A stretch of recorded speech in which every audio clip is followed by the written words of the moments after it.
Welcome to our newest episode of Truth Bombs and Bloopers. So happy to connect with you again, Priska. It's been a little while since we had some summer break. It's forever. It's been forever, seriously. Yeah. And before we go on another break, we really needed to do another one, right? Exactly. Yes.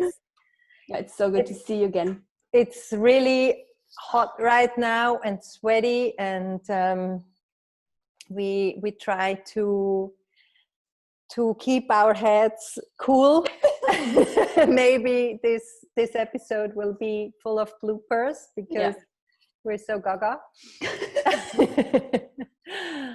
Yeah, and we've been talking a little before, and we decided to talk about the subject of how to start your own business, because that's actually the place we both met. Yes. At the same time, we were open with the same questions, and somehow we met in the same courses, online courses around how to market yourself, how to have an online business, how to all of that. Yeah, it looked a bit like we were stalking each other. We were like, oh, you're there too. Oh, I'm here too. Oh, what are you doing here? That's true.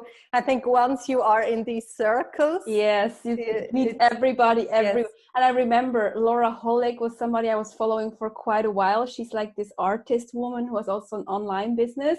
And I remember all of a sudden I saw you with her, and I was like, what? What is Christina now doing with Laura Hollick?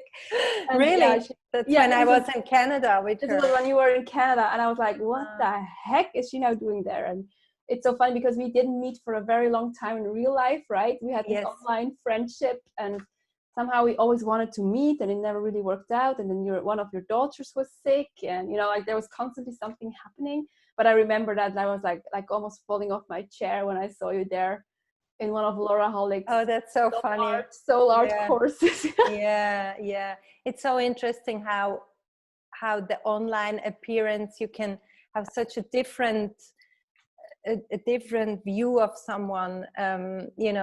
When I was also kind of shy to meet you first, because I also saw you as this, wow, you were so I knew you were also an actress, and you seem, I found you somewhere on many places online. I found you, and then I also found your blog, and I thought you had so much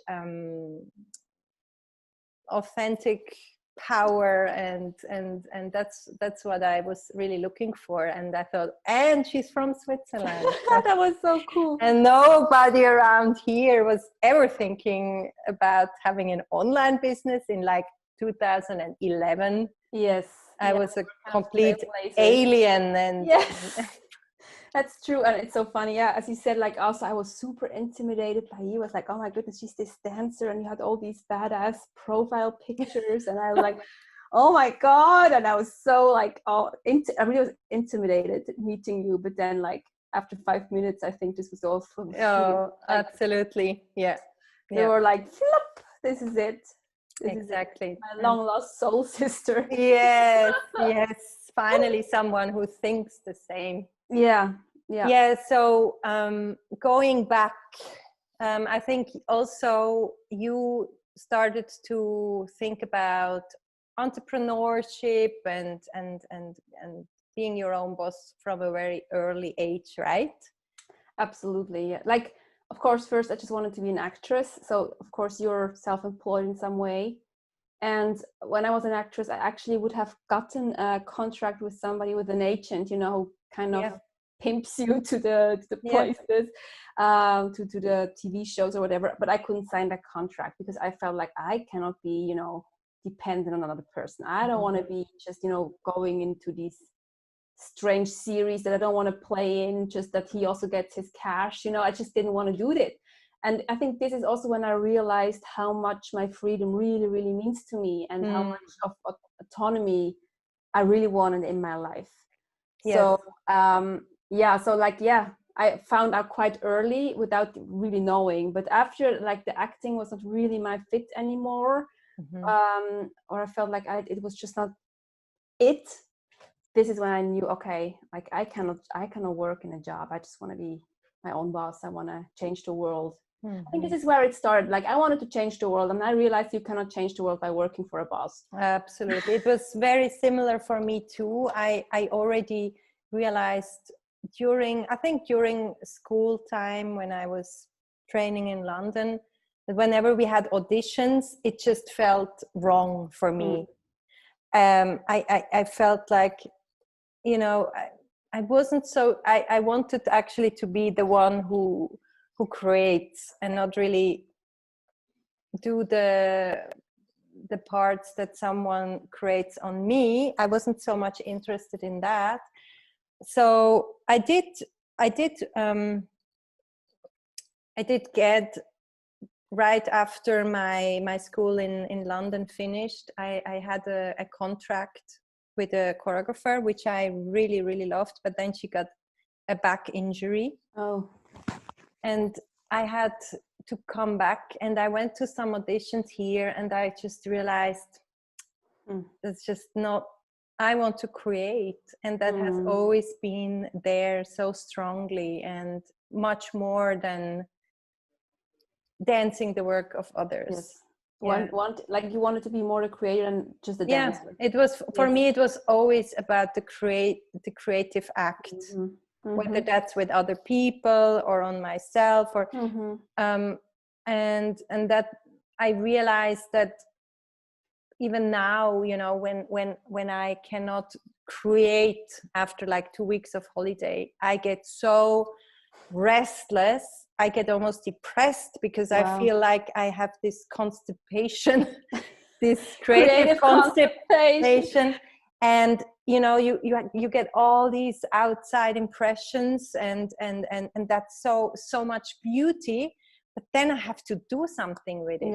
I have to give it out, and you have to repurpose it. Yes. And that's, and also, you know, to any other job where I was employed, it just felt really odd. From you know, really the bread jobs where I was working in call centers or fitness centers, or teaching for another, you know, for a boss, or it just always felt a bit odd. I couldn't do it for a long time. I fully understand. I was bored. Mostly I was bored. And I mean, you know, my CV is like, like from event manager to social worker to like working for a bank as an actress, working for the army as an actress. And I had so many places I've been working for. And I was often just bored because I couldn't see the value in the work. And I had so many ideas, same as you. And I really think many people have that they feel like they're not living their potential. I really felt like I'm just sleeping. I really literally, my being falls asleep while doing this work, because yes, it might be nice work, you know, working, for example, with kids, like giving them family. Of course, this could be a purpose. I totally see that. But I just felt out of place. I felt like I was doing the work that was meant for somebody else. Absolutely. And I was misplaced in some way. Yeah. And I always knew that I had to actually get out of it. And I remember when I was working as an event manager, this is when I decided, like, some stuff happened there. And then I really was like, okay, I cannot work here any longer. And I quit that job, and I also quit another job because I was also like teaching for a coaching institution at that moment as a like coach, or I just taught coaches how to be a coach. And I thought this is my future, but then something happened there too. So I was just, I thought like, you know, I'm going to find something else. I'm going to make it on my own. And this was, I remember I felt such a strength within, you know, like knowing I have to follow my own inner guiding system. I have to choose my truth. I can no longer internally die in a job that doesn't make me happy. Yeah. And this is when it all started. Yeah. Interesting when you said dying inside. Even two bosses told me, you are drying out here, go Wow. do your own. Even the bosses told Wow. me that. Yeah. They I don't just, want to know how you looked like oh, you must have like the no, I think it was I was working in a fitness center. Actually, it started that I was teaching some yoga and stretching classes during the summer holidays as a substitute for someone. Yeah. And then she really liked me, and she said, why don't you do the fitness trainer education, and then you can work here. And I was actually looking for a job, so I did the training. And I was doing those fitness plans with the people, and I was there at the reception. I was like a personal trainer. Yeah, like a personal trainer. But then there was a lot of time where I was just sitting there, and I wasn't allowed to read.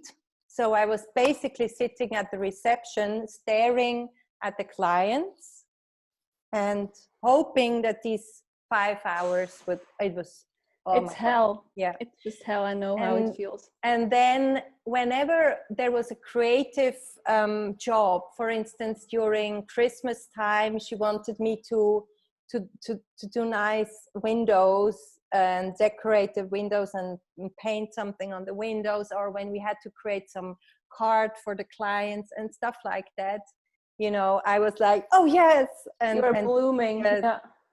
And I remember once she said, Christina, you have to go, you're drying out here. Wow. And whenever she had jobs like that, she would call me long after I was already gone. And the same happened somewhere else where they realized, no, you need to do something with your creativity. You're in the wrong place. Yeah. And what was for you? So for you, it was very, because I realized a lot of clients and people around me, they know they want to start a business, but they kind of are afraid for that start. Mm-hmm. And what I always say, it's good to have a transition, kind of have a safe 50% job or something that gives you a certain stability while you are building your own. And don't think it's going to be easy. Invest maybe night shifts or weekend shifts, or I was doing that during nights and whenever I could. How was it for you to kind of go from being employed to being part-time employed to being full-time self-employed?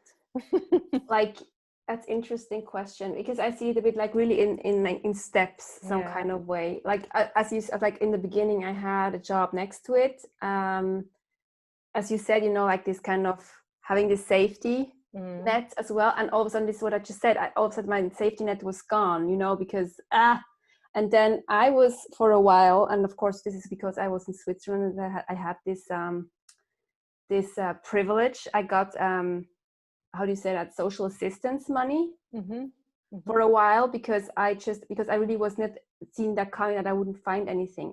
Because normally I went to anywhere and I just got the jobs, and I just couldn't find a job. It was terrible, and I felt like such a failure.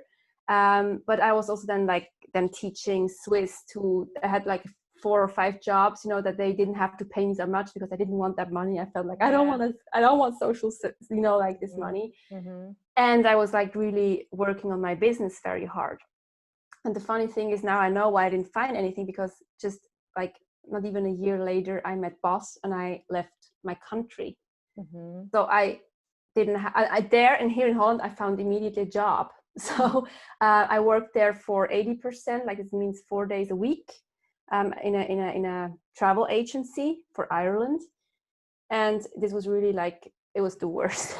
I remember. It was so bad. Like the boss and I, we were like, it just didn't work. And I think about having such a bold move, choosing my truth. I couldn't work for somebody who did not see me, or I felt so. It's a long story. I don't want to go into it. Anyhow, I just couldn't work there. And this is when I overnight decided not to work there anymore and to really fully bet on my online business. And then I was not actually I was having zero income anymore because of the whole move.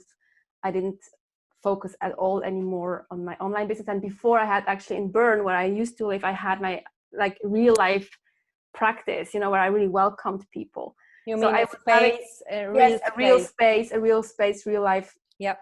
place.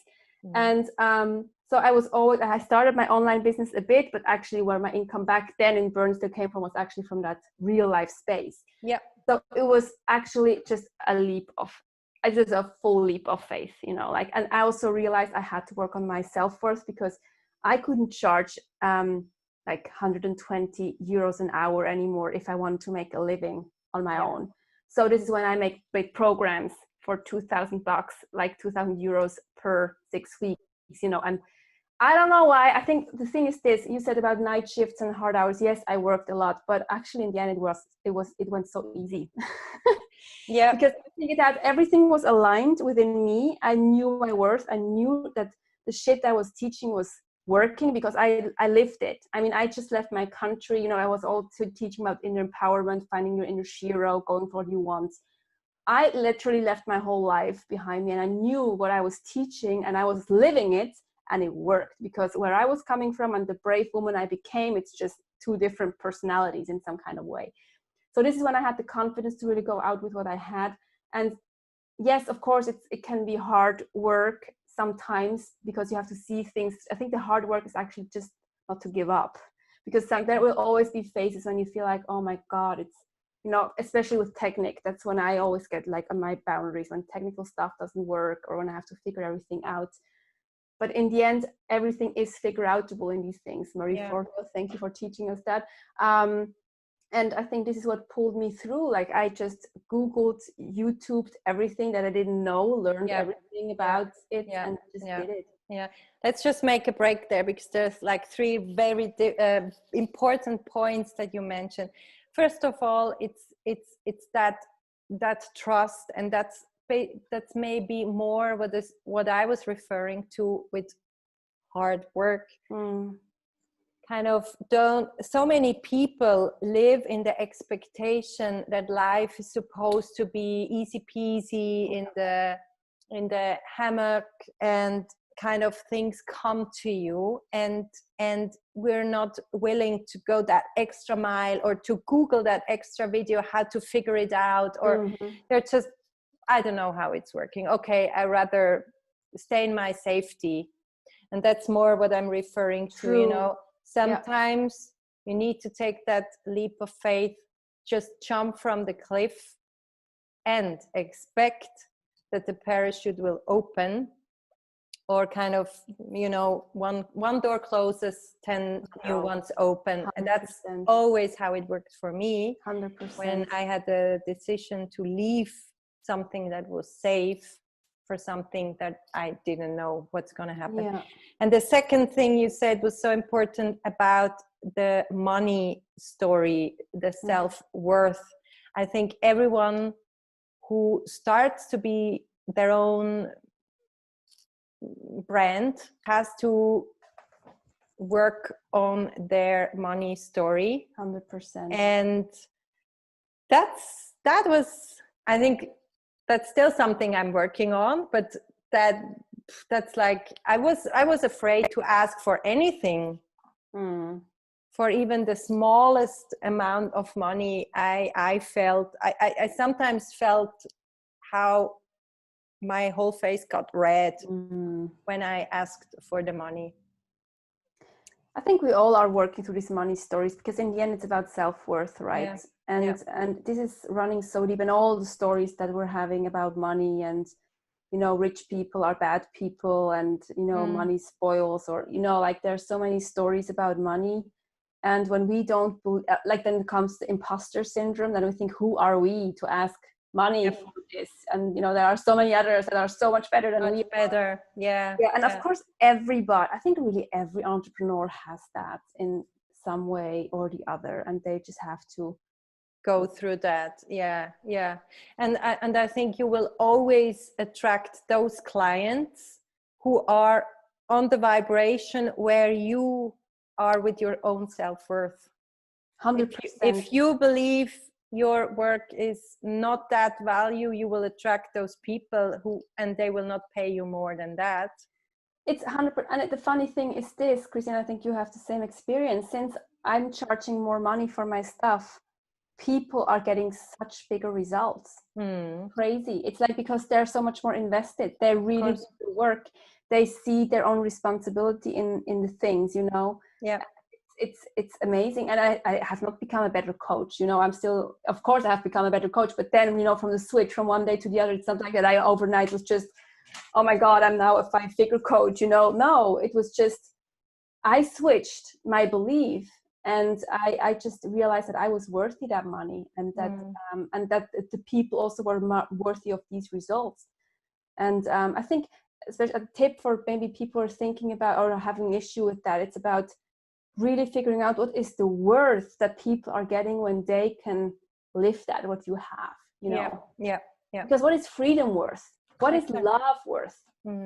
What is health worth? Yeah, and you can change people's lives. Yes. And I was always thinking of, you know, if you go to a doctor, it's very clear, or let's say a doctor, a lawyer, or if you go into a high-end brand shop, you already expect that probably the bill will be quite high, but it's okay. You already know it. Yeah. And from a coach perspective, in the end, you are changing lives, which what's the value of that? But I observe it so much that when people are not there yet, if they haven't done the inner work, and the inner work is so deep, it's so layered from the beliefs your parents had about money, how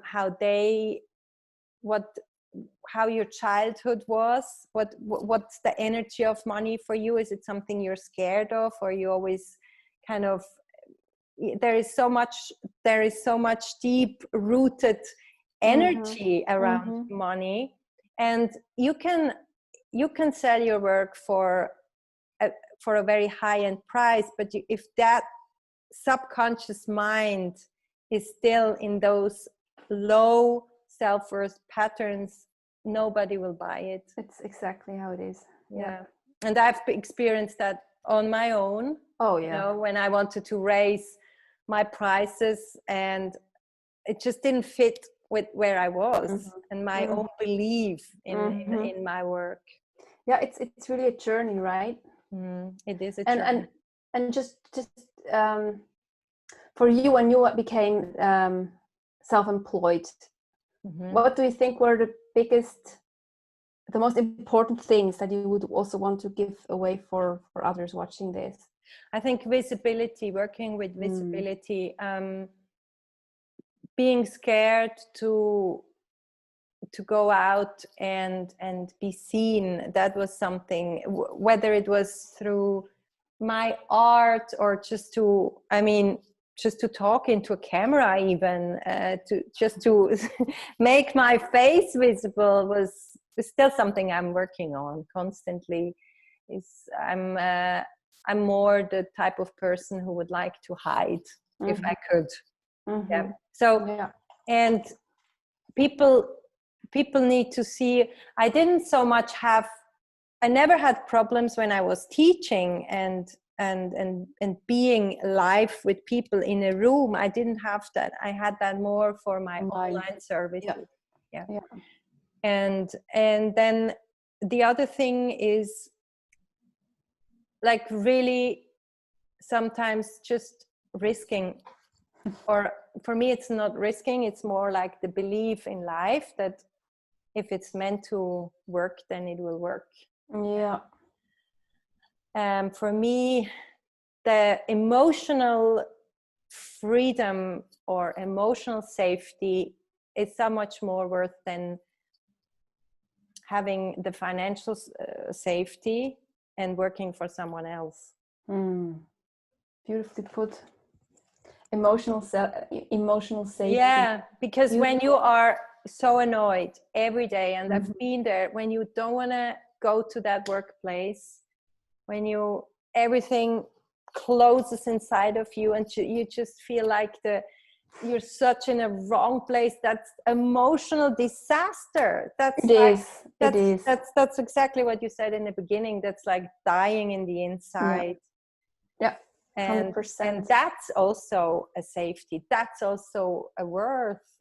And I rather have like a little less income but have this freedom in my heart than this financial safety. I think that I think the safety, safety is the big word, right, in being self-employed or having your own business.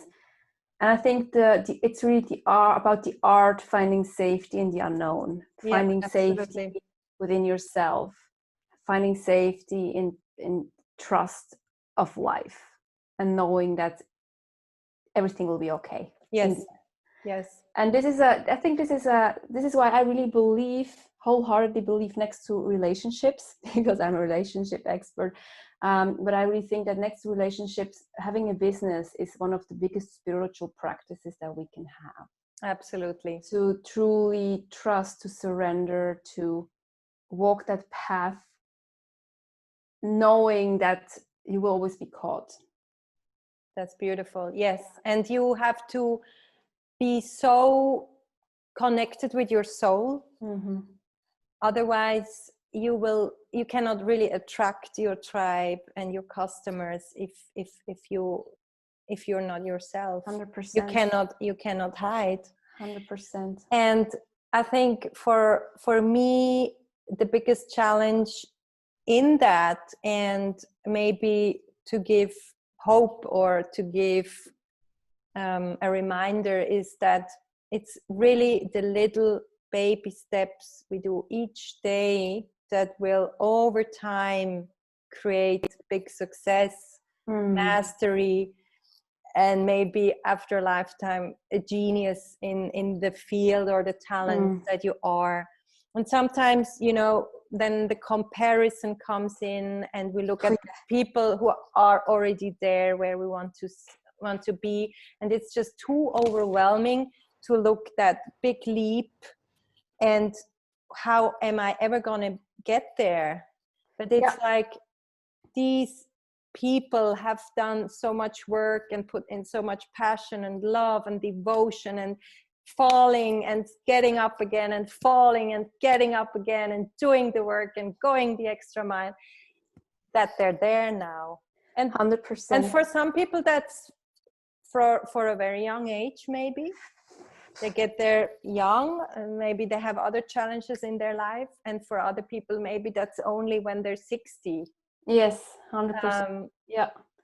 Again, I think they're also in business, like comparing is just poison. When we start comparing ourselves with the big names, we always feel like, who am I? And I've nothing achieved. The only thing that makes sense to compare is where you're coming from, to see your own steps, because we all are on such an individual journey. And also, since I'm into gene keys and human design, I even get more how really individual that is. For example, also how you attract your clients. It really has to do with your gene keys as well, and how you can work through your shadow, getting in your gift, or how you attract money and so on. So it's for everybody a different story. So it makes zero sense to compare yourself with anybody else but yourself, because you have such a unique soul's journey. So, and again, like, your business is part of that journey. And showing 100%. you your own potential. 100%. If it's not a part of you inside, you would not see this person. You would not recognize it. 100%. That's why I think jealousy isn't needed, because it's already inside of you. Yes, it's just about freeing this part within. That's the work. Beautiful. Is there something that you want to wrap this up with? Is there something like a nugget of wisdom? Another truth bomb. A truth bomb. I think, like, really the consistency and the trust, and believing that your creativity, your ideas, your talents are so unique.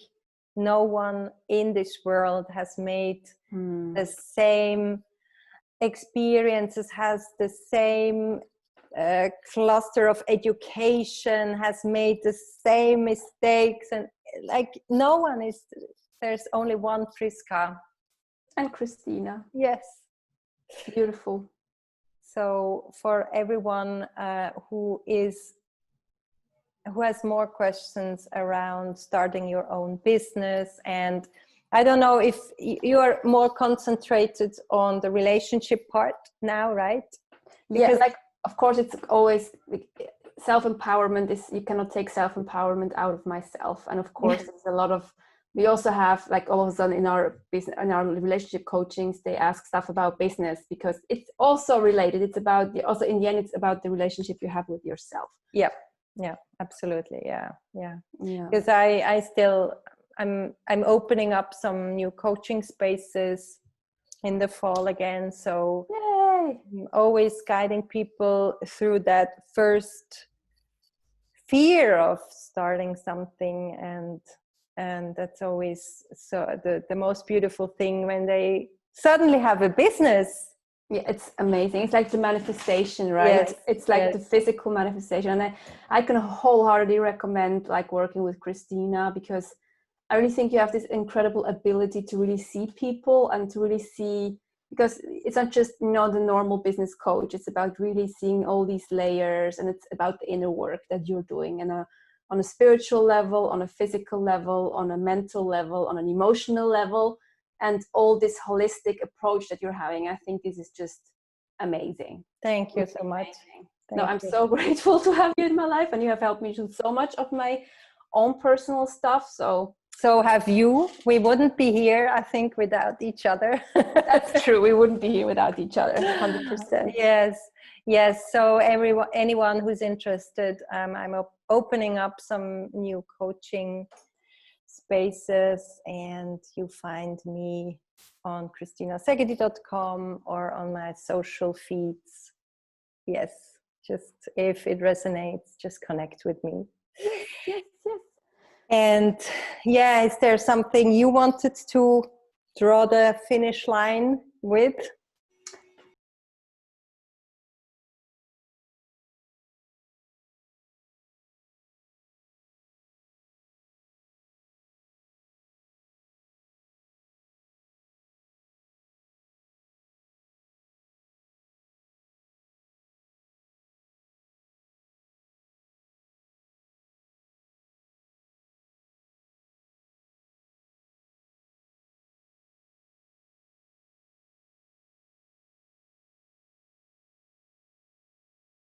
It's not a thing for sure.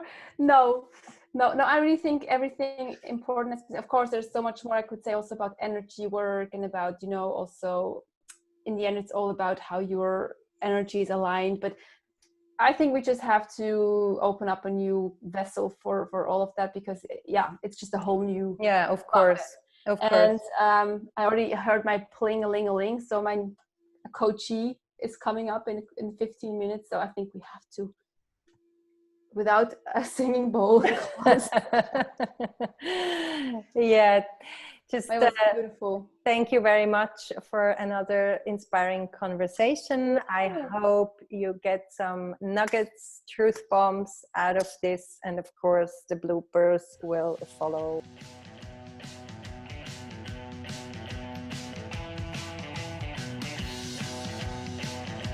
Do we have bloopers? No. Let's see. You always find some bloopers. I always find some.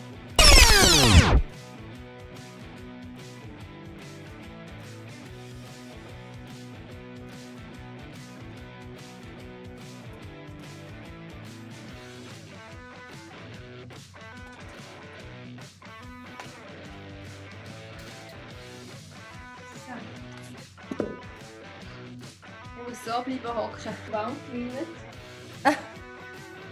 Kommt das Ding ab. Nur an diesem Fleck. Hast du noch schnell jetzt geklimmt? Oh, I know it so well. Voll okay. Priska, what are you doing with your arm? I'm just stretching. I just constant stretching. It's, it's a new thing. It's what we do now here.